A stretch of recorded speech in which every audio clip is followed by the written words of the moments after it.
Alors, Carl, tu vas faire partie du panel toi aussi, donc du REAI, Lynne Dubois du CRIC, Eliade Chouroux de Desjardins, Stéphane Pronovo. Et c'est complet. Personne n'a changé d'idée des autres partenaires qui veulent venir? Non? Ça va? Ça va. Ma première question, elle s'adresse à vous tous. Est-ce qu'il y a quelque chose dans cette étude-là qui vous a soit surpris, peut-être étonné, quelque chose que vous avez appris, que vous avez découvert, que vous ne saviez pas avant? Y a-t-il quelque chose qui vous a frappé dans cette étude-là? Il y a une chose qui m'a surprise, puis en même temps, dans cette surprise-là, il y a une partie de solution. C'est-à-dire que quand on regarde du côté de l'offre, on voit que l'offre est bien structurée, elle est bien diversifiée, et on dit que cette offre de service-là est aussi en voie de transition vers le 4.0. Cependant, on n'en entend pas parler de ces cas-là de transformation 4.0 de la part des entreprises qui font partie de l'offre. Alors moi, je dis, sortez du garde-robe et parlez de vos réalisations parce qu'il n'y a rien comme suivre des modèles de transformation. Et des modèles de transformation au Québec, bien, on n'en a pas beaucoup. Bonjour tout le monde. Peut-être deux étonnements dans les graphiques qui ont été présentés. Le fait qu'il y ait une bonne représentation régionale, c'est pour Développement économique Canada, c'est important parce que c'est un levier de développement économique. Fait que ça, c'est vraiment utile d'avoir documenté ça puis d'avoir ce levier-là. L'autre élément d'étonnement aussi, je dirais, c'est le fait qu'il y ait de plus en plus d'intégration entre les équipementiers, les services, les logiciels. Ça, c'est important pour les gouvernements. C'est important pour nous de savoir ça. On a tous tendance, tant l'industrie, l'écosystème, les gouvernements, on a tendance à avoir trop de silos d'excellence. Puis là, je pense que de mieux comprendre cette logique d'intégration-là fait en sorte qu'on doit réfléchir, on doit repenser puis rebrasser les choses un peu. Fait que ça, c'est un élément très utile et un étonnement dans cette étude-là. Merci. Quelques points qui ressortent de l'étude, là, qui, moi, peut-être m'ont étonné, ou en même temps, c'est une confirmation de certaines choses que je pensais. Donc, en fait, le fait que ce soit une industrie qui roule à plus de 15% de croissance, bon, c'est en même temps excellent et très compréhensible parce que c'est des entreprises qui sont innovantes, qui ont investi, qui s'en vont de plus en plus dans l'automatisation. Donc, c'est en même temps un excellent signe. Deuxième point, le 5 milliards de volume, malgré tout, quand on compare ça à l'industrie, comme ça a été mentionné par votre collègue, comparé à l'industrie du vidéo, là, donc on parle de 700 entreprises qui génèrent quand même 5 milliards au niveau de notre PIB, c'est quelque chose d'extrêmement intéressant. Ben moi, il y a plein de choses qui m'ont étonné, mais je veux juste surenchérir sur ce que Lynne disait tantôt. Je pense qu'on a un enjeu de marketing, un enjeu de faire connaître la valeur ajoutée. Tu sais, Jean en a parlé tantôt. Puis ça, moi, je le remarque aussi parce que j'ai fait beaucoup d'accompagnement d'entreprises en démarrage, en croissance.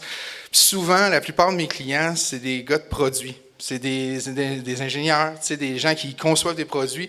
Puis, invariablement, ils ont un peu moins de notion de mise en marché, de mettre en valeur. Ils vendent des features, ils ne vendent pas le pina colada sur le bord de la plage. Ils vendent le gaz, le kérosène, c'est quoi, quel type dans l'avion, ça va te propulser à telle vitesse. C'est correct. Mais à quelque part aussi, il faut amener les gens à comprendre pourquoi c'est important de s'automatiser. Les gens ne sont pas imbéciles. Ils comprennent peut-être juste pas, ou c'est peut-être nous qui mâchouillons un peu moins notre façon d'apporter la valeur ajoutée. Donc, moi, ce que j'apporterais, c'est qu'il faut avoir du leadership. Il faut apporter cette valeur ajoutée-là. Puis je pense qu'on est tous des gens brillants ici, puis on peut tous s'arrêter pour réfléchir à des bonnes façons de faire comprendre aux gens que c'est important de s'automatiser, d'apporter de la valeur ajoutée dans leur entreprise. Donc, c'est indéniable. Puis l'autre aspect qui m'a surpris, oui et non, c'est l'aspect qu'il y a 5,2 entreprises qui collaborent ensemble en moyenne. Donc ça, je trouve ça d'une façon incroyable. Puis moi, là, ce qui m'a attiré dans le REAI, c'était justement l'esprit de collaboration dont faisaient preuve ses membres. Évidemment, j'étais plus près des membres qui étaient sur le conseil d'administration, mais quand je vois monsieur comme Roger Gamelin, que Pascal parlait tantôt au début d'AGA, c'est la base même. C'est la base d'être humaine, en fait. C'est qu'il faut revenir à notre sentiment humain, pourquoi qu'on a le goût de faire de quoi, aller chercher notre why. Il faut se poser la question, tout le monde ensemble, pourquoi qu'on va aller chercher notre why, pourquoi qu'on veut le faire, où est-ce qu'on s'en va, où, quand, comment, pourquoi. C'est un peu simple, c'est un peu basic, mais des fois, on est tellement occupé à avoir nos roues carrées après notre chariot que quelqu'un d'autre arrive avec une roue ronde à côté et dit « Non, on n'a pas le temps, mais il faut prendre un peu le temps de s'arrêter puis refaire un peu le rethinking, se faire une coupe de pivots, repenser, des partenaires ensemble aussi qui sont là pour dire « Hey, moi, je vois ce côté-là de la situation-là. Hey, moi, je vois ce côté-là de cette situation-là. » Mais là, ça nous permet de nous comprendre du moment où on se met à parler, du moment où on se met à être 4.0 ensemble, qu'on commence à échanger de l'information. Ça, déjà là, je trouve que c'est déjà un beau départ qu'on a fait avec l'étude. Puis moi, je ne vous cacherai pas que j'ai le goût de faire un bon bout de chemin avec ce départ-là. Merci beaucoup, Carl. Vous savez, on a une belle visibilité ce matin. On a eu un article dans la version électronique du journal Les Affaires avec un journaliste très aguerri sur le secteur manufacturier. Ce journaliste est venu à la Foire d'Hanovre l'an dernier, d'ailleurs. Alors, il est assez allumé sur le secteur. Et le titre de son article, c'est « Une grappe de fournisseurs 4.0 émerge au Québec ». Et lui, ce qui était son étonnant à lui, c'est j'aurais jamais pensé qu'on avait ça au Québec. Puis son tweet de ce matin, c'est dire que la plupart des entreprises manufacturières du Québec pensent qu'il faut importer des équipements pour se moderniser. Il a compris cet aspect-là, qu'il y avait quelque chose à valoriser, qu'on avait au Québec ici un écosystème extraordinaire d'entreprises. Et lui, c'est ça qui pousse. Et d'ailleurs, dans l'édition du 15 juin, je crois, du journal papier, Les Affaires, qui s'appelle Made in Québec, tout le journal va être dédié à cette logique de Made in Québec. Donc, encore une fois, l'écosystème de fournisseurs en fabrication avancée va revenir avec un autre article. Et ce qui m'amène à vous demander, d'accord, on prend acte de ces fameux fournisseurs 4.0 qu'on a ici au Québec, mais comment on peut, en bon français, les Anglais disent « leverager » ça, comment on peut faire plus maintenant qu'on a éclairé la face cachée de la Lune et que ça va être connu du plus grand nombre? Mais qu'est-ce qu'on peut faire pour, encore une fois, exploiter, dans le bon sens du terme, mieux et plus ces 700 entreprises-là? Quelqu'un veut s'essayer? Je dirais, moi, je pense que les gens comprennent la technologie. On parle de technologie, on parle de numérisation, de robotique, de fabrication additive. Les gens comprennent ça. Les entrepreneurs, ils comprennent ça. Mais là où il faut aller, c'est où est la souffrance. Hein? En bon français, on dit toujours « no pain, no gain ». Mais qu'est-ce qui va faire changer les entreprises? C'est qu'elles souffrent de différents problèmes et c'est là qu'il faut commencer. Où est-ce qu'elles souffrent et réfléchir comment on peut régler le problème.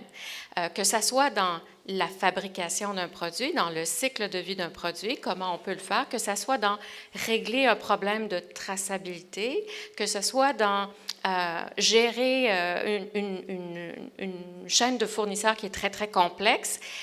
Posons-nous la question, où est le problème? Et à partir de ça, faisons le business case, comme on l'a dit, parce que ça part de là. Arrêtons de pousser la technologie. Les gens, ils l'ont compris. Les gens ont tous fait « wow » dans la réalité virtuelle, dans la fabrication additive, mais il faut trouver où est le problème et commencer là. Et un des problèmes, je pense qu'il n'y a personne ici qui va dire le contraire, un des problèmes qu'on a, c'est la pénurie de main-d'œuvre. L'automatisation, c'est une solution à la pénurie de main-d'œuvre. Pourtant, on continue de dire que les robots, ça va nous couper des emplois. On entretient ça un peu, ce mythe-là, au Québec. Alors, arrêtons de voir le fait que l'automatisation va couper des emplois. Regardons comment on peut préserver le personnel qu'on a, le requalifier, le sortir des tâches pénibles, ennuyantes, salissantes. Automatisons, puis ensuite passons au prochain problème. Quelqu'un d'autre? Oui, certainement. Alors, je pense que le défi est de taille. Je ne pense pas qu'il y ait de solution magique là, qui permettrait de régler tout ça. Puis il faut travailler à plusieurs niveaux. Nous, à DEC, on travaille à la fois, on aide directement les PME. On travaille aussi à développer les écosystèmes. Puis peut-être aussi un autre élément à mentionner, c'est qu'on n'est pas tout seul au Canada. L'Ontario, on a vu tantôt, l'Ontario est quand même un joueur important dans le domaine. Vous avez sûrement entendu qu'il y a une super grappe aussi dans le domaine du manufacturier avancé en Ontario. Et je pense que le fait qu'on ait une étude comme ça fait en sorte qu'on va avoir, je pense, un discours, puis on va avoir des données aussi pour démontrer qu'il y a quelque chose qui se passe au Québec, les fabricants en fabrication de pointe, il y a quelque chose de substantiel qui est en croissance, qui se développe. Et ça, je pense que c'est un narratif qui va nous aider aussi à intéresser puis à aller chercher peut-être d'autres partenariats. Puis à d'autres niveaux, il faut trouver des façons d'amener, puis ça c'était déjà mentionné dans les éléments, mais amener les associations, tous les acteurs de l'écosystème à mieux travailler ensemble. Je pense qu'en mettant nos efforts collectivement ensemble, ça va donner de meilleurs résultats, de meilleures performances. Puis des éléments aussi qui peuvent peut-être convaincre les gens du côté de la demande. Puis on a vu toutes sortes d'exemples d'entreprises puis de cas succès, mais il faut une variété de cas succès pour que les PME s'identifient. Pas juste des cas extrêmes où là, les gens s'identifient peu. Donc, je pense que ça, c'est peut-être une autre piste à explorer pour amener le changement qu'on souhaite. Merci. Je pense qu'une solution complexe, il n'y a pas une solution unique. Là, donc je pense qu'il faut y aller de plusieurs façons. Entre autres, Carl parlait tantôt d'avoir des gens qui ont cette capacité de marketer, de mettre les choses en avant. Moi, j'ai connu Carl dans une ancienne vie. Il a réussi à vendre un banquier comme moi, des garanties qui fondent à tous les jours. J'ai financé un hôtel de glace avec lui. Donc l'idée en arrière de ça, là, c'est de dire... Ah non, mais c'était un excellent projet. Là, c'est un entrepreneur puis qui a fait un excellent projet. Puis l'idée en arrière de ça, c'est de dire, nous, comme organisation Desjardins, on veut accompagner nos membres, on veut accompagner nos clients au-delà de l'aspect financement. Parce que l'argent aujourd'hui, honnêtement, sur le marché, il y en a de l'argent. L'argent est disponible. Il faut être créatif. Nous, comme organisation, on s'est donné un mandat au cours des dernières années de former nos directeurs de compte qui accompagnent nos entreprises pour travailler avec eux, entre autres, en leur donnant des formations pour devenir de plus en plus des gens qui vont amener l'entreprise un peu plus loin au niveau de sa réflexion stratégique. Puis de plus en plus, je dis souvent à des entrepreneurs que je rencontre, dans le temps, celui qui avance pas recule. Aujourd'hui, celui qui avance pas disparaît. Donc, on l'a vu dans certaines industries. Aujourd'hui, l'industrie manufacturière, les gens qui ne sont pas en plein là-dedans ne peuvent pas le voir, mais on le voit avec des cas comme des Netflix qui ont fait disparaître des blockbusters, puis l'industrie du taxi qui disparaît avec toutes les nouvelles technologies qui arrivent avec l'Uber, etc. Donc, c'est très clair que ça prend beaucoup d'innovation, ça prend faire réfléchir les gens. Tantôt, vous le mentionnez. Là, je pense qu'il faut faire réaliser les gens. Et je pense qu'avec l'arrivée de la nouvelle génération, tantôt, tu parlais, lui, de beaucoup d'attentisme, là, puis quelque chose qui te choqué en tant que tel. Je pense qu'avec l'arrivée de nouvelles générations beaucoup plus technologiques, etc., avec tout ce que la vague également qu'on voit au niveau, tout ce qui est les transferts d'entreprises, probablement ça va amener un... Puis nous, on le voit par exemple quand des nouveaux acquéreurs arrivent au sein d'une entreprise, ils arrivent avec des nouvelles idées, avec des nouvelles façons de faire, puis probablement que ça va être très sauveteur pour nos entreprises. Carl, comment on peut tirer profit davantage? En fait, j'en ai parlé tantôt. Honnêtement, encore là, je reviens, je suis fatigué avec ça, puis je vais tout le temps vous en reparler encore. C'est le côté humain, c'est un leadership. Tu sais, un entrepreneur, Elias en a parlé, il y a un paquet d'embûches dans la vie d'un entrepreneur, mais c'est quoi qui fait la différence entre un entrepreneur qui a du succès et un entrepreneur qui échoue? C'est un entrepreneur qui est capable d'être créatif, innovateur, puis qui est capable de se revirer de bord. Tantôt, je suis arrivé, juste à titre d'exemple, la salle était complètement à l'autre bord, mais ça ne fonctionnait pas. Ben, au lieu de paniquer, j'ai fait « OK, on la change de bord. C'est pas compliqué. » À un moment donné, tu sais, il faut savoir se revirer de bord. Peut-être c'est... Non, mais c'est ça, pareil. C'est un exemple, mais c'est ça. Puis, au niveau... Tu sais, peut-être c'est mon expérience dans les startups, puis qu'on avait peu de moyens, puis il fallait faire énormément avec très peu. Mais à un moment donné, c'est un peu ça aussi. C'est peut-être le confort. On en a parlé dans l'étude. Il y a un enjeu aussi en ce moment. Il y a un transfert de génération au niveau de la passation des entreprises. Puis, on s'entend que les gens qui sont sur le bord de s'en aller, ils veulent peut-être pas trop se casser la tête pour s'embarquer dans des gros projets. Mais moi, je vous dis, ils font erreur. Parce que s'ils pensaient à faire en sorte de donner une croissance à leur entreprise puis la mettre en shape, il y aurait un bien meilleur prix pour leur entreprise. Tandis que si ils laissent ça délabrer, puis tu demandes 300 000 de ta maison, puis il y a 150 000 à mettre dessus en réparation, bien, tu es un peu dans le champ. Tu sais, tu demandes 150, puis je vais mettre 150, puis on va en est à 300. Mais tu sais, à quelque part, c'est un peu ça. C'est de réaliser, puis tu sais, on parle de pénurie de main-d'œuvre, mais encore là, on parle de leadership. C'est qui le leader dans l'entreprise qui est capable d'influencer ses troupes, qui est capable de les inspirer à travailler pour lui? Parce qu'on ne se le cachera pas, là, la génération des jeunes, moi j'ai 45 ans, mais il y en a d'autres générations en arrière de moi. Puis eux autres, maintenant, ils choisissent où ils veulent aller travailler. Puis si tu ne les inspires pas, ils ne feront même pas application chez vous. Fait que déjà là, à la base, si on était capable d'inspirer les gens, d'avoir des milieux de travail motivateurs, parce qu'on a des gens qui sont positifs, qui travaillent en collaboration, puis ils sont capables d'être orientés, créatifs, puis innovants, Quand tu es orienté créatif, tu cherches des solutions, tu ne cherches pas des problèmes. Tu ne passes pas ton temps à soulever des problèmes, tu es orienté solution. Donc, quand tu es orienté solution, invariablement, tu en trouves, tu les connectes ensemble, puis tu fais arriver les choses. Fait que c'est un peu ça, moi, le message que j'ai à passer. Puis je pense que c'est une prise de conscience qu'il faut prendre, puis il faut influencer les gens autour de nous qu'on voit. Chaque personne qu'on influence, mais c'est une personne de plus qui va penser positivement, puis il va influencer les autres, puis on va avoir des meilleurs milieux de travail. C'est pas la seule réponse à la pénurie de main-d'œuvre, mais c'en est une bonne, selon moi. Parce que moi, personnellement, j'ai jamais eu de la misère à attirer du monde autour de moi, parce que je pense que je suis une boule d'énergie, puis je veux, puis tu sais, puis je m'efforce à valoriser les gens, je m'efforce à les faire sentir meilleurs. Tu sais, comme on dit, un bon joueur de hockey, c'est un joueur de hockey qui va te rendre meilleur, mais c'est un peu ça. Tu sais. Je vais juste renchérir sur une des choses que tu as dites, Carl, c'est que les entreprises aussi qui deviennent des entreprises technologiques, qui se modernisent, vont être celles qui vont retenir la main-d'œuvre. Ce sont celles qui vont devenir beaucoup plus attractives aux jeunes et qui vont retenir et attirer les meilleurs talents.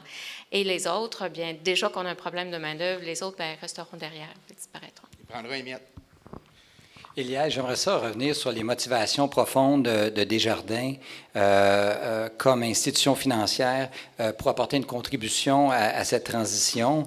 La grande patronne du secteur entreprise me disait à quel point, pour elle, les entreprises manufacturières dans toutes les villes, les agglomérations, les villages du Québec jouent un rôle presque social avec une chaîne de valeur qui emploie beaucoup de services, qui fait travailler beaucoup de monde, il y a cet aspect qui est presque une cause, ma foi, pour Desjardins, de dire il faut absolument qu'on préserve et qu'on augmente ça, puis il va falloir que les entreprises soient compétitives pour que ce rêve-là se fasse. Puis ça va prendre notre écosystème aussi, mais par rapport aux motivations de Desjardins, est-ce que ce que je dis fait du sens? Ça sonne comme de la musique à mes oreilles. En fait, oui, effectivement, lui, c'est très clair. Là, nous, on n'a pas d'actionnaire qu'il faut enrichir en fin d'année, tout simplement. La mission de notre organisation, c'est d'enrichir nos collectivités, c'est de participer au développement économique et social au Québec. Donc, pour nous, c'est extrêmement important de soutenir nos entreprises qui sont des créatrices d'emplois. Puis les entreprises manufacturières, aujourd'hui, en fait, si on parle de création d'emplois, c'est vraiment à travers des entreprises manufacturières. Tantôt, on parlait de 44 000 emplois dans 700 entreprises, entre autres, qui sont innovantes. Donc, c'est très clair que ça va en plein dans notre mission.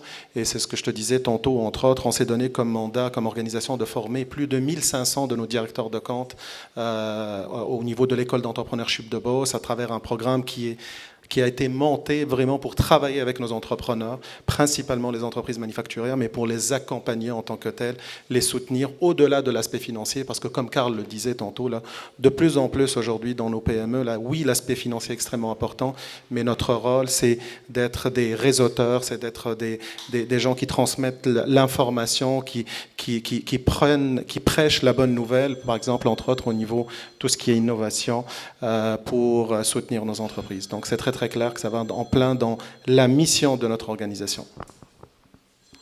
Formidable. Dernière thématique que j'aimerais aborder, c'est le fameux problème de l'adoption des technologies et finalement du 4.0 par les entreprises. On voit que cette adoption-là, elle s'est faite plutôt lentement. Et qu'est-ce qu'on peut faire pour changer cette donne-là? Et surtout, peut-être, qu'est-ce que l'écosystème de fournisseurs, les membres du REAI et ceux et les autres, pour agir, essayer d'agir sur ça, parce que on a un problème d'offre et la demande. On n'a pas besoin d'être des économistes pour avoir compris ça, qu'on a un problème où on a une offre qui est prête, qui est solide, puis qui peut tout faire. Mais ça prend des clients. Ça prend des clients. Les clients ne seront pas au rendez-vous. Alors, qu'est-ce qu'on va faire pour avoir des clients? Est-ce que quelqu'un veut s'essayer? Comment on va provoquer les choses? Vas-y, Lynn.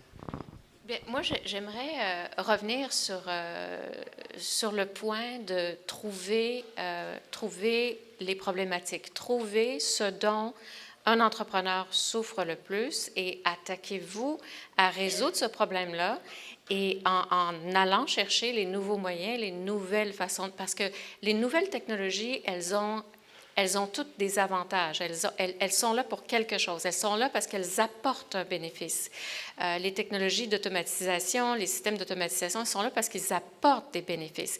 Et quand on regarde les études, on s'aperçoit qu'au niveau de la productivité, simplement ça, les gens qui ont commencé à faire de l'adoption de technologies, ce sont les secteurs comme, par exemple, le pharmaceutique, où il y avait beaucoup de complexité à gérer. Il y avait énormément aussi, il y avait tout ce problème-là de traçabilité auquel elles devaient se conformer. Alors, ces entreprises-là ont déjà fait le chemin. Aujourd'hui, les solutions sont rendues beaucoup plus abordables. Et le point, c'est que les solutions sont là, elles servent à résoudre des problèmes. Donc, attaquons-nous aux problèmes. Aujourd'hui, les solutions sont moins chères et elles sont accessibles. Et du financement ici au Québec, je pense que l'écosystème de financement, il est là pour supporter. Peut-être un point, j'espère qu'il n'y a pas trop de consultants dans la salle. Un des défis... Oui, c'est ça, il y en a un là. Un des défis qu'on a entendu beaucoup, nous, dans les discussions qu'on a eues, c'est souvent, il y a des fournisseurs, en fait, des proposeurs de solutions qui font à la fois le diagnostic et implantent la solution, puis qui deviennent un peu juges et parties. Et ça a donné lieu peut-être à des situations où les investissements n'ont pas donné, le retour sur l'investissement n'était pas au rendez-vous. Fait que ça, c'est peut-être un des défis. L'autre élément, je l'ai évoqué un peu tantôt, mais je pense qu'il n'y a rien de plus convaincant auprès d'une PME, d'un entrepreneur qu'un autre entrepreneur. Puis je pense qu'il manque de cas succès, ou même des cas d'échec, je dirais, pour amener finalement, changer peut-être la mentalité, puis amener la décision d'investissement des PME. Probablement, je vais le réitérer pour la troisième fois ce soir. L'idée en air de ça, là, tantôt on parlait, c'est pour nous, en tout cas en tant que financier, c'est l'écoute, c'est de comprendre les besoins des entreprises, c'est de les amener dans une réflexion qui peut les amener un peu plus loin que répondre uniquement à un besoin financier. Je parle régulièrement à nos directeurs de compte pour leur dire, écoutez, moi, un client qui vient me dire, viens me faire un PPE, je dis, moi, quand je vais chez le médecin, je lui dis pas que c'est quoi le médicament que je veux. Là. Je lui dis, voici, il prend le temps de faire le diagnostic, de comprendre exactement. D'où le besoin pour nous de former nos directeurs de compte pour qu'ils deviennent des conseillers, des consultants. Il y a tellement une panoplie d'outils qui sont disponibles aujourd'hui, que ce soit au niveau du financement bancaire ou autre. Entre autres, un client à nous, tout récemment, qui nous parlait de changer, en fait, de moderniser son usine qui était dans la production de fromage. Et il y a des programmes fédéraux aujourd'hui au niveau de la production du fromage qui peuvent financer jusqu'à 50% du premier 2 millions, 25% pour le reste, jusqu'à concurrence de 10 millions pour acheter une usine ou moderniser des équipements, etc. Donc pour nous, c'est extrêmement important dans cet accompagnement-là qu'on fait avec nos membres, nos clients manufacturiers, d'amener de la valeur comme ça en tant que tel, de leur parler de tout ce qui peut être fait et de les inciter et de prendre un certain risque avec eux en tant que tel, comme institution financière. Pour nous, c'est extrêmement important. Carl, j'ai adapté la question pour toi parce que ça va être la finale. Qu'est-ce que le REAI va faire pour favoriser l'adoption des nouvelles technologies avancées? Je suis content que tu m'ouvres cette porte de garage, Louis. Non, mais en fait moi, on en a discuté plein de fois, tout le monde ensemble, puis avec des discussions à brûle que pour point comme ça, mais je trouve qu'il manque un continuum dans tous les efforts. Tu sais, il manque encore là un noyau, une place pour aller collaborer ensemble qui va assurer, même pour une entreprise, une petite entreprise, parce que tantôt, Louis t'a demandé, puis ça, je ne l'ai pas mentionné, mais 84%, Louis, qu'on avait sorti dans l'étude que c'était des petites entreprises, puis ça compose l'employabilité au Québec. Ça me fait peur. Honnêtement, ça me fait peur parce que les petites entreprises ne sont pas automatisées plus qu'il faut, puis c'est eux autres qui conservent notre plus grand bassin d'employabilité. Je trouve que c'est fragile, mais en même temps, je les comprends aussi parce qu'ils sont des petites équipes, ils travaillent fort. Il y a une réalité quand on est une petite entreprise, on porte 30 chapeaux, tout ça. Donc, l'effet d'accompagnement, l'effet de créer un noyau de collaborateurs qui accompagnent, qui crée un tissu, un fil conducteur dans ce processus de transformation-là, parce qu'une transformation, ça ne se fait pas en 3 ans, ça ne se fait pas en 4 ans, ça se fait sur une période de 10, 15, 20 ans. Ça dépend à laquelle vitesse que l'entreprise va. Mais invariablement, si on est mal parti ou on était mal conseillé au départ, puis il n'y a pas une cohésion, il n'y a pas le trust factor comme on parlait. C'est quoi qui fait en sorte qu'on collabore tout le monde ensemble? C'est qu'on a un trust factor ensemble. Pourquoi qu'on a des amis? Pourquoi qu'on achète parce que quelqu'un nous a référé telle entreprise. Parce qu'on se fie, qu'on se dit, ben si Donald me dit d'aller voir lui, je me fie invariablement sur Donald, à moins qu'ils m'en veulent puis qu'ils veulent me faire un coup de cochon. Mais, tu sais, je veux dire, dans le sens que c'est ce trust factor-là qu'il faut établir. Donc, on vient encore à collaborer, à créer un fil conducteur. Puis comme Lynn disait, puis c'est super important, que le monde se partage leurs échecs, leurs bons coups, puis qu'ils discutent ensemble. Fait que nous, c'est sûr que moi, c'est pour ça que j'ai pris l'initiative, puis c'est ce que j'ai écrit dans les communiqués de presse, de créer des cellules d'automatisation intelligentes et collaboratives. C'est sûr qu'il va y avoir un volet technologique à tout ça, parce que ça va nous aider à mieux collaborer ensemble. Mais encore là, je reviens, je suis fatiguant avec ça, mais il faut travailler le côté humain ensemble. Il faut se parler, il faut voir où est-ce qu'on s'en va, il faut voir ce qu'on fait, comme des partenaires qui se mettent ensemble, qui ont le goût de faire un projet ensemble. Bien, nous, on a la chance de tout savoir un peu ici ensemble, puis à tout avoir des idées. Puis j'ai parlé avec plein de gens. Je parlais avec Dominique, justement, je parlais la semaine passée, travailleur autonome. Dominique fait beaucoup de diagnostic 4.0. Puis je posais la question, qu'est-ce qu'un regroupement? Qu'est-ce que le fait de collaborer ensemble? Comment tu verrais ça, toi? Puis le but, c'est de se poser des questions, de s'y répondre, puis de se dire, OK, après, qu'est-ce qu'on fait? Qu'est-ce qu'on peut mettre en place? Avec des partenaires, parler. Probablement que le CRIC ont des besoins, Desjardins a des besoins, mais on peut tous combler les besoins. Les forces des uns peuvent combler les besoins des autres et vice-versa. Donc, mais sauf qu'il faut prendre au moins le temps de parler, d'échanger de l'information, puis de passer à l'action. Moi, c'est surtout ça, parce que jaser, c'est bien beau, là, mais on va être encore en 2030, on va être encore en train de dire, OK, qu'est-ce qu'il faudrait bien faire pour que les gens adoptent des technologies? C'est correct, là, mais à un moment donné, il faut passer à l'action, puis il faut faire de quoi. Puis moi, j'ai goût que le RAI, je parle même pas en mon nom, mais j'ai goût d'enclencher ce mouvement de leadership-là. J'ai goût de faire un appel aux membres. Ils ne sont pas tous ici, malheureusement, mais réunissons-nous, travaillons ensemble, trouvons des solutions, puis honnêtement, c'est comme n'importe quelle entreprise, on devrait être capable de trouver des solutions et de les appliquer. Merci beaucoup, Carl. Une bonne main d'applaudissement. C'est bien dit. Je vous laisse avant de remercier nos invités, je vous laisse avec une petite anecdote. Pendant la tournée Manufacturier innovant, puis je pense que Jean-Pierre Bernier, Sylvain Durocher et Julien Bouc vont s'en rappeler, il y avait une entreprise qui était dans un panel avec son fournisseur, probablement l'un de vous, et il racontait une histoire incroyable. Je ne sais pas si vous avez lu la fable de l'alchimiste, je ne sais pas si quelqu'un a lu ça, ce livre-là, l'alchimiste.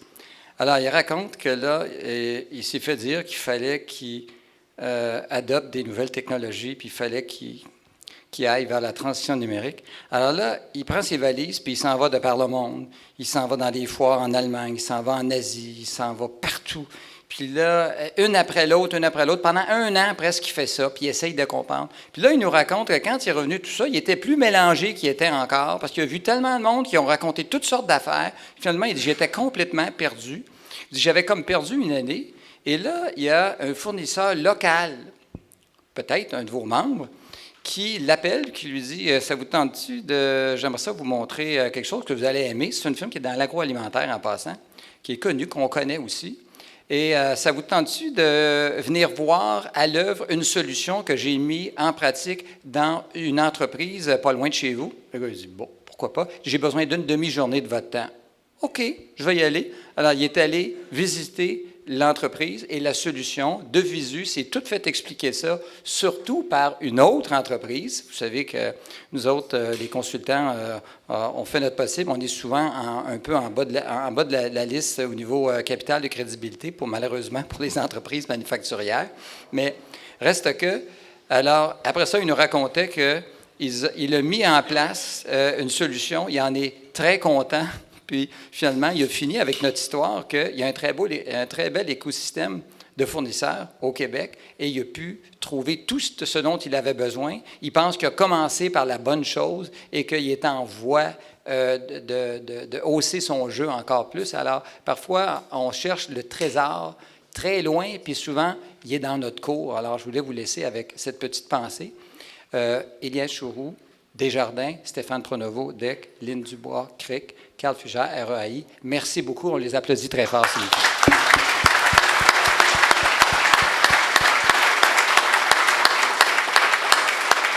plaît. Et merci à vous tous. Et nous avons tous ce défi de contribuer à cette transition nécessaire. Alors, je pense qu'on a tous peut-être imaginé la petite chose que chacun d'entre nous peut faire à partir de demain matin pour faire en sorte qu'on va accélérer ce processus. Merci à tout le monde.